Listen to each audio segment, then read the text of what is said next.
your own. Okay. Yeah. All right. Well, my name is Amanda Soraghan, and I work for Refugee Action.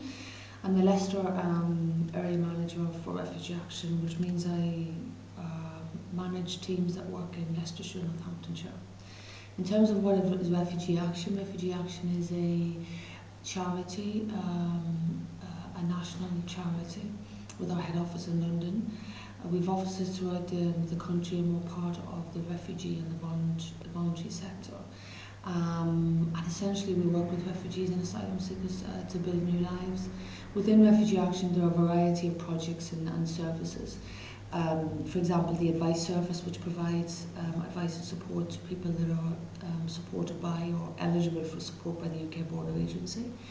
And then a range of other projects like community development projects, projects that work specifically maybe with women and with young people, and these are people from an asylum seeker and a refugee background. We also have a very large campaigning role, and we campaign on a range of issues from Section 4 support to the destitution amongst asylum seekers and refugees, and also we provide training and awareness raising to other agencies, and also to members of the general members of the public that are interested and keen to find out about asylum seekers and refugees. In terms of the agency, I came here as part of the Kosovan programme. I worked first of all as a Kosovan development officer. During the late 1990s, there was obviously the war in Kosovo, and the pictures of people on the TV of fleeing across the border.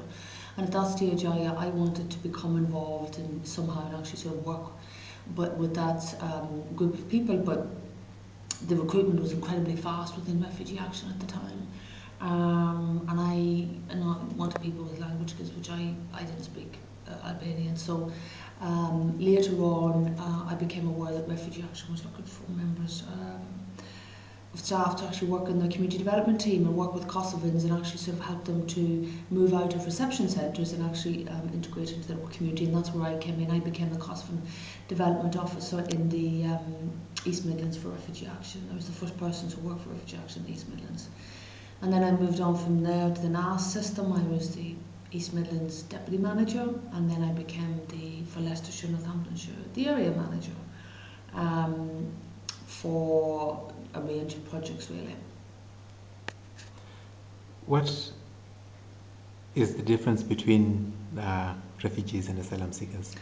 Well, essentially, an asylum seeker really is a refugee in waiting. That's how I look at it. In order to become a refugee, you have to first be an asylum seeker, so you had to have sought or claimed asylum. And during the time that your asylum application has been considered, you're an asylum seeker, and hopefully at the end of that, if you meet the conventions 1951, then you will become a refugee. Would you say the UK has an obligation towards asylum seekers? Oh, absolutely. Under the UN Convention of 1951, which was passed after the Second World War because of issues around refugees fleeing across Europe because of the growing power, for example, of Nazi Germany, that the UN then the 1951 convention was passed, where people are able to and entitled to be able to go to other countries and claim asylum and then become refugees. So, in a sense, that is the framework for the whole asylum system in this country today. What, in your experience, what are the biggest challenges that asylum seekers face in the UK? Um, well, I mean, there are the sort of the practical challenges and also the personal challenges. The practical challenges for asylum seekers is actually coming here and understanding and navigating the whole asylum system. It is complicated. There's been a lot of legislation since 1999 in terms of the asylum system, and also policy changes, and actually keeping up to date with that is very challenging. and actually the waiting while you are waiting, and you could be in UKPA supported accommodation, but while you are waiting for a decision, it is a very, very frustrating. In a way, you live in limbo land, and then you get refugee status, and then for some people, then it's another sort of tussle and difficulty, because then they want to, to move into mainstream housing, and then full integration and get a job, and negotiating all of those things can be very, very difficult. From a personal point of view, major challenges for asylum seekers around the trauma of having to deal with of what has happened in the home country, and actually dealing with that, and then potentially a very arduous journey to this country.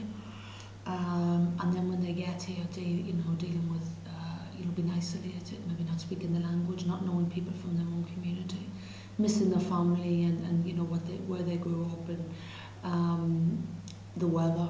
My God, the weather in this country is incredibly challenging for those of us that have been living here for quite a while. But that for people who come from countries where the weather will obviously be a lot more favourable, and maybe a lot hotter, it's very difficult, especially when it's incredibly cold. Because some people may never have seen snow. Also, from a personal point of view, if people have skills that they want to be able to utilise, maybe that for a man coming here that was very affluent, or even for a woman, and then the change of role when they get here, they actually can't work, and then that they're seen as that their social status has diminished. That can be very, very difficult for people that are separated from their children. That can be one I empathise with, but that can be incredibly challenging. And also, I guess, being accepted into society and being accepted, like here in Leicester. I mean, Leicester is a very multicultural city, and there's a lot of positives, but of course there are people out there that have got a very negative attitude towards asylum seekers and refugees, which can be very unhelpful in actually having to deal with that. And also, I think something that over the past few years has become a real difficulty amongst asylum seekers, or people that have been in the asylum system, is the issue of destitution. When people are turned down for asylum, or fall outside of the asylum system for whatever reason, and they have no visible means of support, and they're barred obviously from local authority support, and everything like that, and that can be a really, trying to get somebody back into the system, or get them out of the cycle of destitution, is challenging, not only for the individual but also for agencies such as ours who work alongside them. Should asylum seekers be allowed to work? Personally, yes, I think that they should be allowed to, and also from a refugee action point of view, we would say yes, that they should, because they come with fantastic skills. Very often in countries where people are sort of purged out of society, or persecuted, they are very active, maybe politically, very active, in terms of maybe being anti the government, which is a dictatorship. So they are highly intelligent, educated individuals, and then to come here and actually really to have nothing, and to have not be allowed to work, is incredibly frustrating, and can be incredibly demeaning as well. So I do think that they should. At the moment, people had to have been here for a period of time without a decision on their asylum application before that they can work. But even when people do actually get work, it is very often low paid, very, very menial jobs, and they don't utilise the asylum seeker or refugee skills adequately. I mean, I know that there is a recession going on at the moment, like in terms of for example the credit crunch, but there is still work out there, and people should be given that sort of basic right to be able to go out every morning, and because also it makes the individual feel better. And I think it's very, very good for the sort of general mental attitude and mental health, and the positive attitude towards life, if you can actually go out and work for a living. And then over the past 5 years or so, the number of people who've been claiming asylum in the UK has been falling. Why is this? Well, there's a lot of reasons, but One of the main reasons is that actually it's much harder to claim asylum in this country and much harder to. I don't think that it's sort of it's born out of that there aren't still numbers of people that are being persecuted, you know, around the world and whatever, because there are, and we know that. But it is because it is actually harder to get into this country, which then sort of begs the question that, you know, under the UN Convention of 1951, I mean, Britain has an obligation to that, and actually should be encouraging and allowing people to come here and claim asylum. But so actually, yeah, it's harder to get here to claim asylum, number one. And then when you actually do get here, the system is of a nature that really discourages, and you know, I know some people have had very sort of negative experiences. You know, they felt that they were, you know, at times it can feel like, well, the attitude is, okay, we don't believe you. You prove to us that you're telling the truth, rather than we're here to listen and then we'll make a decision. And also, in you know, in the world at the moment, I mean, there are, as I said, still large numbers of people that are fleeing from a variety of issues throughout the world. But rather than coming maybe to Britain, is that or coming to Europe, that actually they go to their neighbouring countries. So there are huge refugee camps, like in parts of Africa, like in, you know, in Kenya, like in Syria. There's a lot of people there from, you know, Iraq and Iran. So the numbers are still great. It's just for a variety of reasons. Maybe they're not making it as far as Britain anymore. What are some of those reasons? Why they're not making it as far as Britain? Yes. Why people aren't coming here? Yeah. Well, because potentially they haven't got the finances or the money to actually, because like it or loathe it, whether, you know, immigration officials, UKBA, or, you know, governments like in Europe and, you know, the Americas like it, the asylum system in some ways is controlled by traffickers, and if you haven't got the money to actually pay a trafficker to get you out, and that doesn't take away from the fact that you're actually being persecuted in your own country, because you can be, but actually the only way that you can get out of that country is that you have to pay somebody a large sum of money. Some people don't have that.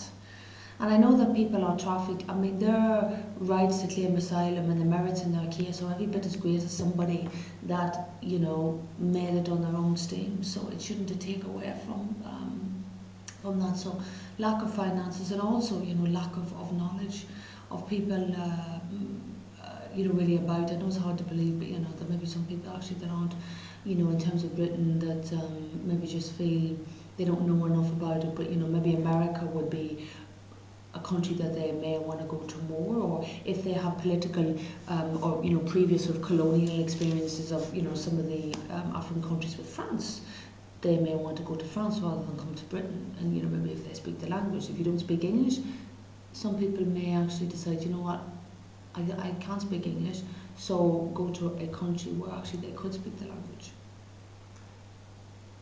And then also, one of the arguments that people who oppose the presence of asylum seekers in the UK, one of the arguments that they use is that for most asylum seekers, the UK is not the first Yes. safe country, Yeah. so the UK should not allow those Okay. asylum seekers to claim asylum here. Okay. How would you respond to that? Well, the UK can actually, unless somebody discloses that, you know, this country isn't their first safe country, they can't prevent that, them from claiming asylum. But actually, if you are, people will come to Britain in the same way that they won't come to Britain for a variety of reasons. They will come to Britain for a variety of reasons. So they may speak the language, they may speak English, and they may have learned about Britain and the UK at school, when they were at school, or if it was sort of linked, you know, back to the old, you know, British Empire, so that they feel that maybe that they have an affiliation with Britain, and rather than somewhere like Italy or Greece or France or Spain, where actually they don't really know a lot about.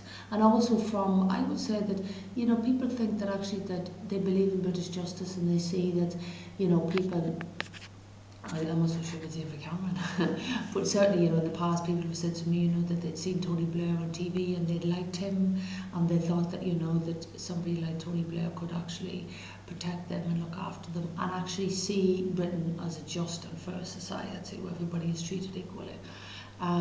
So they may be drawn to that as well, and I perfectly understand that, because an individual that has grown up in potentially a very corrupt country, where justice was not seen to be done, and living under a dictatorship, it would be natural for them actually to want, to feel, if they don't feel safe there, that the opposite of all of that would be someone that they actually would feel safe. So they would want to come here.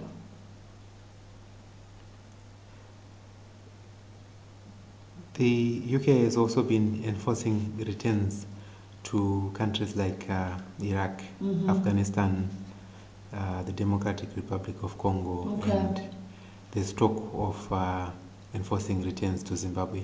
Yes. How do you... It's incredible to think that they would do that. I mean, they did talk about enforcing returns to Zimbabwe like a little while back, but there's been nothing since. And very often, government will actually sort of say something, just see how people react, but actually really they don't have much intention of doing it. But it seems incredible to me, because you just have to turn on the TV, or read the sort of quality newspapers to know what the situation is in those particular countries. I mean, in Iraq, okay, I know at the moment that what's happening in Tunisia, what's happening in Egypt, and what's happening in Libya has taken Iraq off the headlines of the news in terms of the violence, but it's still going on. People are still being killed. So Iraq, as we can say, the very fact that the British and American troops are there, it isn't a safe country. Afghanistan, is the same. The DRC is not safe, particularly for women, and Zimbabwe, of course, is not safe. So it just seems quite incredible that there would even be contemplated that actually individuals would be returned back to those countries. And of course, I mean, it is, the infrastructure in certain areas of those countries is of a nature that you actually cannot maintain contact with individuals and with people when they're actually there. In your opinion, is there anything that needs to be done to improve the way this country deals with asylum seekers? Yeah. I would say that, I mean, it's vitally important that decisions are made, the right decision is made first time. In my experience, in Refugee Action's experience, we have a lot of people who've been turned down for asylum and who feel that they actually got the wrong decision, and that maybe that it wasn't the merit in the case that ensured that they got a negative decision. It was the fact that an inadequate interpreter, potentially there was admin areas, the solicitor didn't represent them properly.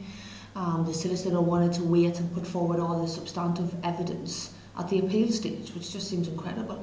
So very, very important that the front end of the system is loaded with as much advice and support as possible, and people are given the opportunity to explore all of the options and actually get their actual case together adequately. And that the right decision is made first time, because I think if that is a negative decision, the people actually will accept it more. And if they are then shown why, well, this is the reasons you don't meet the UN Convention of 1951, they'll be more accepting of that, rather than actually feeling they haven't been heard and then they just can't accept it. And then they go into Section 4 support, or they go into the cycle of destitution. It just creates huge problems.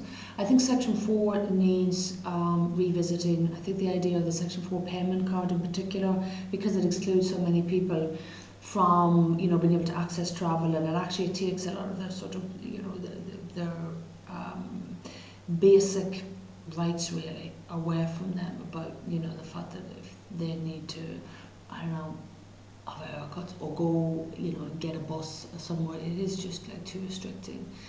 I think the issue of destitution really is very, very dangerous and actually needs to be resolved very, very quickly.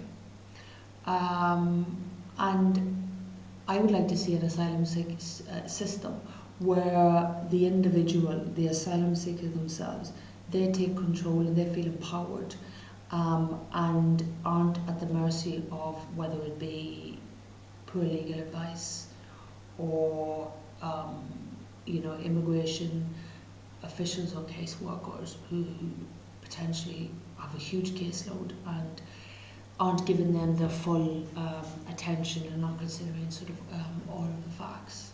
So there are lots of areas that things could be improved on, but I do believe that the UKBA have got, they are looking, they have an asylum improvement program, they are looking to make changes. And I hope that they will, and that they will be positive changes, and it will be positive for, you know, the huge number of individuals that are in the asylum system and actually will be in the asylum system, you know, in years to come. Amanda, thank you very much. Thank you.